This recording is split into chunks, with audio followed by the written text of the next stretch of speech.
Sales and order, এইখানে দুইটা option আছে। সেলস অ্যান্ড অর্ডারের মধ্যে all orders and shipping and couriers. আমি যদি শুরুতে যাই শিপিং অ্যান্ড কুরিয়ার, আমরা কিন্তু নর্মালি যে কোনো একটা প্রোডাক্ট যখন অ্যাড করি তখন আমাদের কুরিয়ার সেট আপ করার প্রয়োজন হয়।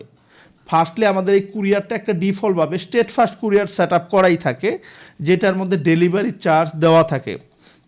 আমরা এখান থেকে কি করব, যদি এক্সিস্টিং কুরিয়ারের সেট আপ করা থাকে সেই ক্ষেত্রে আমরা এইখান থেকে জাস্ট এই যে কুরিয়ারের ইডিট অপশনটা আছে, এই ইডিট অপশনে আমরা গিয়ে এই যে কুরিয়ারের যে এপিআই কি আছে, দেখেন এখানে একটা এপিআই কির ফর্ম আছে। এই ফর্মটার মধ্যে আপনার নিজের এপিআই কি, এটা আপনার স্টেট ফার্স্ট কুরিয়ারের পোর্টাল থেকে পাবেন। এই দেখেন এটা আপনার স্টেট ফার্স্টের ঢাকা সিটির চার্জ, ঢাকার বাইরের চার্জ এখান থেকে সেট করবেন। আর এইখান থেকে এই কুরিয়ারের নাম বা কোনো কিছু চেঞ্জ করা যাবে না। আপনি এখান থেকে এপিআই কিটা সেট করবেন, সিক্রেট কি সেট করবেন, আপনার যে কুরিয়ার লগ ইনের ইমেল অ্যাড্রেসটা আছে সেই ইমেল অ্যাড্রেসটা দিবেন। কুরিয়ার লগ ইনের জন্য যে পাসওয়ার্ডটা আছে সেই পাসওয়ার্ডটা দিয়ে সেভ দিয়ে দিবেন, তাহলে আপনার কুরিয়ার সেট আপটা হয়ে যাবে। এখানে যদি আপডেট কুরিয়ার ইনফরমেশনে ক্লিক করেন তাহলে হয়ে যাবে। অনেকের আমাদের একের অধিক কুরিয়ার অ্যাড করার প্রয়োজন হয়, সেই ক্ষেত্রে যে অ্যাড নিউ কুরিয়ার এইখান থেকেও এটা করে নিতে পারবেন আপনি। আর দ্বিতীয়ত হচ্ছে, আমি দুইটা কুরিয়ার যদি অ্যাড করা থাকে তাহলে কোন কুরিয়ারটা আমার কাস্টমার অর্ডার করার সময় আমি ইউজ করব, যে কাস্টমার অর্ডার করার সাথে সাথে একটা কুরিয়ার সিলেক্ট হয়ে যায়, সেটা আমি এখান থেকে যে দেখেন যে ডিফল্ট নামে একটা বাটন আছে, এই যে ডিফল্ট, এইখানে সবগুলো মানে আনসিলেক্টেড হয়ে আছে, এইটা সিলেক্ট হয়ে আছে, মানে আমি ডিফল্ট হিসাবে আমি এইটা ইউজ করতেছি, তাহলে এইটাতে আমি ক্লিক করলেই ওইটা ডিফল্ট হয়ে যাবে। আচ্ছা যাই হোক, এটা হচ্ছে কুরিয়ার সেকশন, এটা হচ্ছে অর্ডার সেকশন। এই অর্ডার সেকশনটাতে যদি আমি যাই, নর্মালি এইখান থেকে দেখেন কিছু ফিল্ড আছে, এই কুরিয়ার দিয়ে যে কোন কুরিয়ারের অর্ডার এগুলো আপনি ফিল করতে পারেন উপর থেকে। যদি আপনার অনেকগুলো সাপোর্ট থাকে বা অনেকগুলো সেলস টিম থাকে, তাদের আইডি দিয়ে ফিল্টার করে করে দেখতে পারবেন কে কার আন্ডারে কোন অর্ডারগুলো সাবমিট হয়েছে।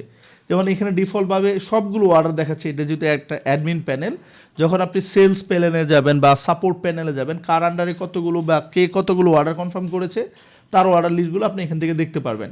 তারপরে এখানে কুরিয়ার দিয়ে ফিল্টার করতে পারবেন, এখান থেকে আপনি মানে এই অর্ডারগুলো প্রিন্ট করেছেন কিনা বা কোন অর্ডারগুলো প্রিন্ট করার বাকি আছে সেটাও কিন্তু এখান থেকে আপনি চেক করে দেখতে পারবেন। এখান থেকে আপনার স্ট্যাটাস দিয়ে ফিল্টার করতে পারবেন, যদি ফেক অর্ডার থাকে তাহলে ফেক অর্ডারগুলো আলাদাভাবে ফিল্টার করতে পারবেন। সবগুলো দেখেন, কনফার্ম অর্ডার, ক্যান্সেল অর্ডার, যদি কোনো পার্শিয়াল অর্ডার থাকে, যেই অর্ডারগুলো পার্শিয়াল ডেলিভারি হয়েছে সেটা, প্রি অর্ডার, যদি কারো আপনার অ্যাডভান্স অর্ডার নিয়ে নেন সেক্ষেত্রে প্রি অর্ডার দিয়ে রাখতে পারেন। এবং কুরিয়ার বুক, এই কুরিয়ার বুক দিয়েও আপনারা এখান থেকে কিন্তু ফিল্টার করতে পারবেন যে আপনি এই প্রোডাক্টটা কুরিয়ারে বুক দিয়েছেন কিনা। যদি বুক দেওয়া থাকে তাহলে বুক সিলেক্ট করলে যে অর্ডারগুলো আপনি বুক দিয়েছেন সেই লিস্টগুলো আসবে, নট বুক সিলেক্ট করলে তাহলে যে অর্ডারগুলো আপনি বুকিং দেন নাই সেই অর্ডারগুলো লিস্ট এখানে চলে আসবে।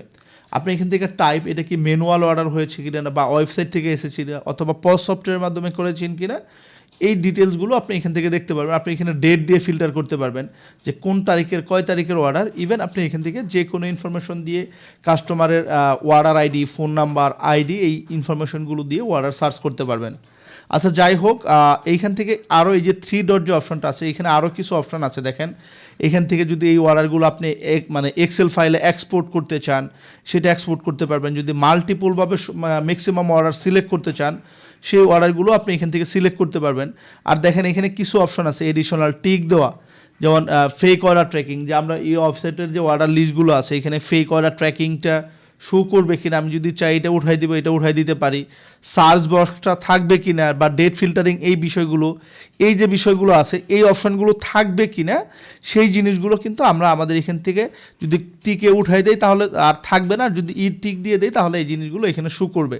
এই মাল্টি সিলেকশনের কাজটা হচ্ছে যখন আমরা বাল্ক আকারে কুরিয়ারে কোনো একটা প্রোডাক্ট বুকিং দিতে যাব, যে একবারে আমি সবগুলো প্রোডাক্ট আমি কুরিয়ারে বুকিং দিব, অথবা আমি একবারে যেই প্রোডাক্টগুলো একসাথে প্রিন্ট করব, তখন এই যেমন আমি এইখান থেকে মাল্টি সিলেক্ট বাটনটা ক্লিক করলাম, দেখেন এইখানে অ্যাকশন নামে একটা অপশন চলে আসছে।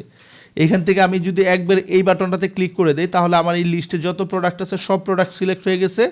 আবার যদি এইখান থেকে আমি এটা উঠাই দেই তাহলে এই সিলেক্টগুলো আনসিলেক্ট হয়ে গেছে। আমি চাচ্ছি ধরেন আমি 2টা প্রোডাক্ট এইখান থেকে সিলেক্ট করবে, ধরেন আমার 2টা অর্ডার, তাহলে আমি এইখানে ম্যানুয়ালি এইভাবে আমার যে অর্ডারটা সিলেক্ট করা প্রয়োজন সেটাও করতে পারবো। এখন আমি চাচ্ছি যে আমি কুরিয়ারে বুকিং দিব, এই 3টা অর্ডার আমি কুরিয়ারে বুকিং দেবো। যখন আমি এখানে এই যে বাল্ক বুকিং অপশন আছে এখানে ক্লিক করব, তখন এইটা কুরিয়ারে বুকিং হয়ে যাবে। এখন আমি চাচ্ছি যে 3টা অর্ডারের আমি স্ট্যাটাস চেঞ্জ করব। এইখান থেকে দেখেন এখানে এটা হচ্ছে স্ট্যাটাসের অপশন। এইখান থেকে এই আপনার কনফার্ম শিডিউল, আমি যে কোনো স্ট্যাটাসে যদি ক্লিক করে আপডেটে ক্লিক করি আমার এইখান থেকে এটা স্ট্যাটাস আপডেট হয়ে যাবে। আর এখানে যদি আমি প্রিন্ট করতে চাই তাহলে যে এই যে প্রিন্ট যে অপশনটা আছে প্রিন্টারের এইখানে ক্লিক করলেই এই 2-3টা যেই কটা সিলেক্ট করেছি আমার এইখান থেকে প্রিন্ট অপশনে চলে যাবে। ইভেন আমি যদি আপনাদের একটু মজার বিষয় দেখাই, আমাদের এখানে দেখেন প্রিন্ট হওয়ার পরে কিছু সেকশন আছে, এটাতে আমি যাচ্ছি। ধরেন এইটা আমার একটা অর্ডার লিস্ট, এই অর্ডারটা দেখাচ্ছে ট্রাস্টেড। এখন এই অর্ডার এই কাস্টমারকে আমার প্রোডাক্ট দিতে আমাদের কোনো সমস্যা নেই, এইটা আমাদের একটা ট্রাস্টেড অর্ডার, কারণ এই কাস্টমারটা আমার কাছে ট্রাস্টেড। আমাদের এআই টেকনোলজির যে ফেক অর্ডার ট্র্যাকিং সিস্টেমটা আছে, এই ফেক অর্ডার ট্র্যাকিং সিস্টেম থেকে আমরা এই যে এই ট্রাস্টেড অপশনটা আছে এই ইনফরমেশনটা পেয়েছি যে এই কাস্টমারকে ইজিলি প্রোডাক্ট দেওয়া যায়। তারপরে এইখান থেকে আপনি আপনার কোন প্রোডাক্ট অর্ডার করেছে সেই প্রোডাক্টের যে প্রোডাক্ট কোড আছে সেই কোডটা আপনি এখানে দেখতে পারবেন, কত পিস অর্ডার করে সেটাও দেখতে পারবেন, এই অর্ডারের জন্য টোটাল বিল কত, উনি কত টাকা পেইড করেছে এবং ওনার ডিউ কত মানে বাকি কত সেটা দেখতে পারবেন। বর্তমান অর্ডারের স্ট্যাটাসটা আপনি এখান থেকে দেখতে পারবেন। এইখান থেকে আপনি চাইলে দেখেন এটা হচ্ছে আপডেট বাটন, এখানে ক্লিক করে আপনি অর্ডার আপডেট করতে পারবেন। মানে ইভেন প্রিভিয়াস ওনার কোনো অর্ডার আছে কিনা, ধরেন একবার কি করেছে, একবার উনি অর্ডার করেছে, আরেকবার সে ভুলে অর্ডার করেছে তো বা অথবা ইচ্ছাকৃতভাবে অর্ডার করেছে। প্রিভিয়াস যদি কোনো পেন্ডিং অর্ডার থেকে থাকে এখানে দেখাবে যে প্রিভিয়াস পেন্ডিং দুইটা পেন্ডিং থাকলে তো আর নতুন করে আরেকটা পাঠাবে না, কারণ আগের মালগুলোই তো যায় না। এখান থেকে যে সে যদি কোনো অর্ডারে পেমেন্ট কনফার্ম করে থাকে আপনি তাকে কি করবেন, এই অর্ডারটা পেমেন্ট কনফার্ম করে দিবেন, যে 100 টাকা পেমেন্ট দিয়েছে, অনেকে ডেলিভারি চার্জ অ্যাডভান্স করে অথবা পুরো টাকাই অ্যাডভান্স করে দেয়। আর যদি অর্ডারটা যখন উনি কনফার্ম করবে তখন এইখান থেকে স্ট্যাটাসটা পেন্ডিং থেকে কনফার্ম করে আপডেট দিয়ে দিবেন। অনেক সময় হয় কি কাস্টমার ভুল ইনফরমেশন দিয়েছে, তার ফোন নাম্বার চেঞ্জ করার প্রয়োজন হয়, সেই ক্ষেত্রে এই এডিশনালি ক্লিক করলে তার নাম চেঞ্জ করতে পারবেন, তার ফোন নাম্বার অথবা তার অ্যাড্রেসটা। ইভেন আপনি এখানে চাইলে কুরিয়ার নোট লিখে রাখতে পারবেন, যে অনেক সময় কুরিয়ারকে নোট নিতে হয় যে 5টার সময় পাঠাবেন বা মালটা যেন সন্ধ্যার সময় ডেলিভারি দেয়, এই বিষয়গুলো। তারপর হচ্ছে এখান থেকে এডিট অপশন, এখানে চাইলে আপনি অর্ডারটা ফুল এডিট করতে পারবেন। এটা তো আংশিক অর্ডার ইনফরমেশন এডিট করলাম, আপনি চাইলে এখানে ক্লিক করলে আপনি প্রোডাক্টের ইনফরমেশনও এডিট করতে পারবেন, যে যেই প্রোডাক্টটা সিলেক্ট করেছেন, হয়তো বা আপনি তাকে যখন কল দিয়েছেন সে আপনাকে বলছে যে ভাই আমাকে আরও একটা প্রোডাক্ট দেন বা আরও অন্য আরেকটা প্রোডাক্ট দেন, তখন এই এডিট বাটনে ক্লিক করলে আপনি কিন্তু এইখান থেকে এই প্রোডাক্ট সিলেকশনের যে অপশনটা আছে এই প্রোডাক্টটা আপনি এখান থেকে আরেকটা নতুন প্রোডাক্ট সিলেক্ট করে দিতে পারবেন। অথবা সে বলতেছে যে ভাই আমি আগের প্রোডাক্টটা নিব না, আমাকে এই প্রোডাক্টটা দেন, তাহলে আগের প্রোডাক্টটা আপনি ডিলিট করে দিতে পারলেন। ইভেন আপনি এখান থেকে কিন্তু তার যদি কোনো প্রাইস চেঞ্জ হয়, যে আপনি হয়তো বা তাকে এইটার প্রাইস হচ্ছে 6500 টাকা, আপনি তাকে 6000 টাকা দিয়েছেন, তাহলে এইখান থেকে কিন্তু আপনি ডিসকাউন্ট লিখে দিতে পারেন, যে তার 500 টাকা ডিসকাউন্ট যদি এখান থেকে দিয়ে দেন তাহলে তার এই যে অ্যামাউন্ট থেকে এই অ্যামাউন্টটা কমে যাবে। তার এখান থেকে সামারিটা দেখতে পাচ্ছেন, এখানে সে যত টাকা পেইড করেছে সে পেইড অ্যামাউন্টটা দেখতে পারবেন যদি আগে পেইড করে, আর এখান থেকেও স্ট্যাটাসটা চেঞ্জ করতে পারবেন। আমি এখানে যাচ্ছি না। আচ্ছা, তারপরে হচ্ছে আমাদের কি এটা প্রিন্ট অপশন, এখানে ক্লিক করে আমরা এই অর্ডারটা প্রিন্ট করতে পারবো। এখানে ক্লিক করলে এই অর্ডারটা ভিউ করে দেখতে পারবো। আর এটা হচ্ছে বুকিং বাটন, আমরা যখন কুরিয়ারে বুকিং দিব, দেখেন আমার এখানে এই কুরিয়ারটা হচ্ছে আমার ডিফল্টভাবে স্টেট ফাস্ট কুরিয়ারটা দেওয়া মূলত। আমি এখান থেকে যখন বুকিংয়ে ক্লিক করব তখন এই প্রোডাক্টটা বুকিং হয়ে যাবে।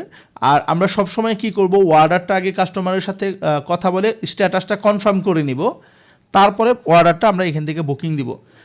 বুকিং দেওয়ার সাথে সাথে এই যে এখানে বুকিংয়ের বাটনের উপরে সবুজ কালার হয়ে যাবে, তাহলে বুঝতে পারবো এই অর্ডারটা আমি বুকিং দিয়েছি।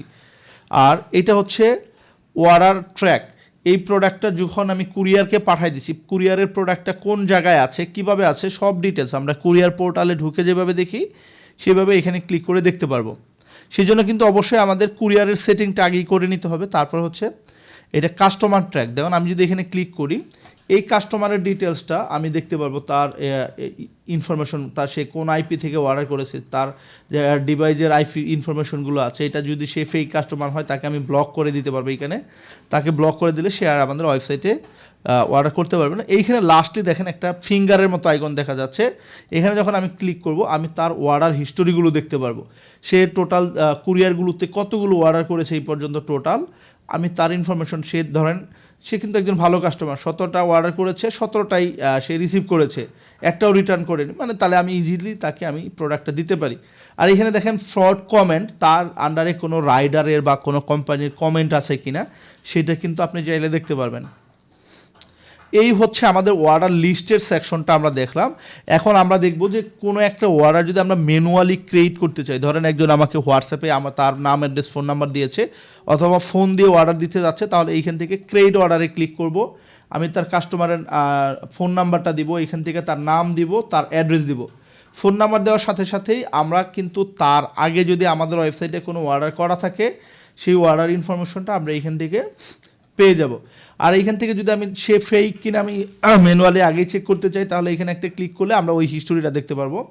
তারপরে এইখান থেকে আমরা অ্যাড্রেসটা দিব, তারপর প্রোডাক্ট সিলেকশন, ধরেন সে আমার থেকে এই প্রোডাক্টটা নেবে, আমি তার প্রোডাক্টের নাম দিয়ে আমি সার্চ করে বের করতে পারি যে সে আমার থেকে কোন প্রোডাক্টটা নেবে। ধরেন এই প্রোডাক্টটা নেবে, আমি তার প্রাইস সিলেক্ট করে দিলাম যে তার প্রাইসটা কত, সে কত পিস নেবে, এখান থেকে কোয়ান্টিটি সিলেক্ট। আবার যদি অর্ডারে নোট লিখতে চাই, কোনো নোট লিখে দিতে পারবো। দেখেন ডিফল্টভাবে স্টেট ফাস্ট কুরিয়ার।